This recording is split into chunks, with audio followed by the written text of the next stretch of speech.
کوئی آدمی سفر پہ گیا ہے اور اس کو پتا ہے کہ مجھے 15 دن سے زیادہ یہاں پہ لگ سکتے ہیں کام کے لیے، لیکن وہ وہاں 15 دن ٹھہرنے کی نیت نہیں کرتا، تو فقہا نے کہا ہے کہ وہ مسافر رہے گا، بھلے زیادہ دن بھی ٹھہر لے، وہ کیا شمار ہوگا؟ مسافر شمار ہوگا۔ تو اب عام طور پہ کیا ہے، دیکھنے والا یہی کہے گا کہ پتہ ہی ہے کہ یار اس نے 15 دن سے زیادہ ٹھہرنا، تو پھر نیت کروانے کا کیا مطلب ہے؟ نیت اپنے اختیار سے ہوتی ہے،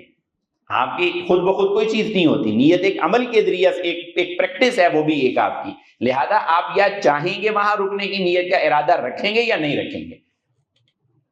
پس منظر میں، پس خیال میں اگر کوئی چیز چل رہی ہے تو وہ میٹر نہیں کرتی شریعت کی نظر میں۔ بالکل اس سے ملتی جلتی ایک اور مثال یہ ہوتی ہے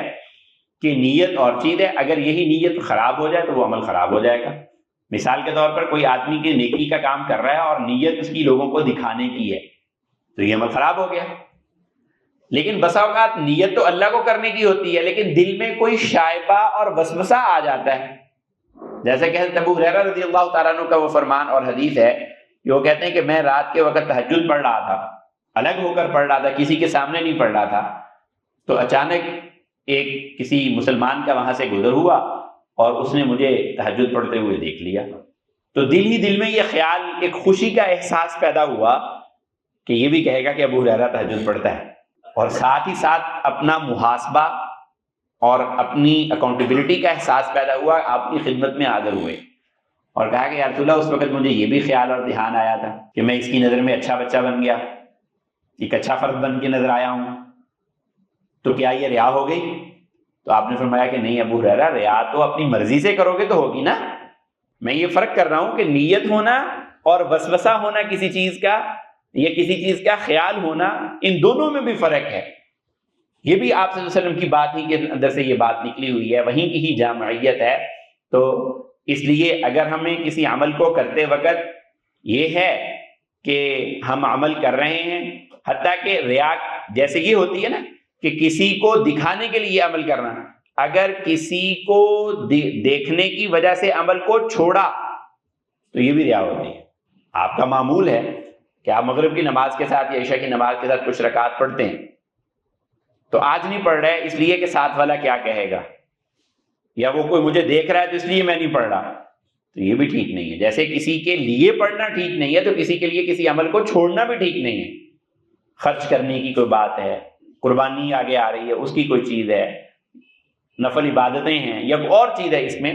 تو بہرحال یہ بات دوسری طرف چلے گی۔ میں یہ عرض کر رہا تھا کہ انما الاعمال بالنیات۔ اچھا، ایک اور غلط فہمی بھی اس حدیث مبارکہ کے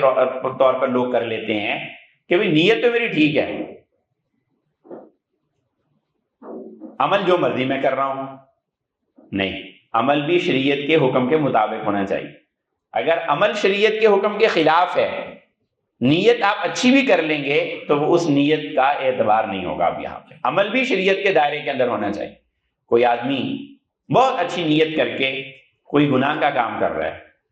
مثال لے لیں کہ وہ لوگوں سے پیسے چھینتا ہے غریبوں کی مدد کے لیے، نیت تو بڑی اچھی ہے کہ غریبوں کی میں مدد کروں، ٹھیک ہے نا، لیکن ان غریبوں کی مدد کرنے کی نیت سے جب وہ روپے چھین رہا ہے تو اچھی نیت کی وجہ سے وہ فیل ٹھیک نہیں ہو جائے گا، وہ عمل خراب ہی رہے گا۔ اس کی ایک بڑی مثال بڑی دلچسپ کسی نے دی کہ لوگوں کے لیے چیریٹی اکٹھے کرنے کے لیے میوزک کنسرٹ کر رہا ہے کوئی آدمی، لوگوں کی خیرات بھلائی کے لیے میں گانا گا کے یا ایک پروگرام ایسا منعقد کر کے لوگوں کی رفاہ کے لیے، ویلفیئر کے لیے یہ کام کرنا چاہ رہا ہوں، یہ غلط ہو جائے گا، کیونکہ صرف نیت کا بھی اعتبار نہیں ہے، عمل بھی شریعت کے پیرامیٹرز کے اندر ٹھیک ہونا ضروری ہے۔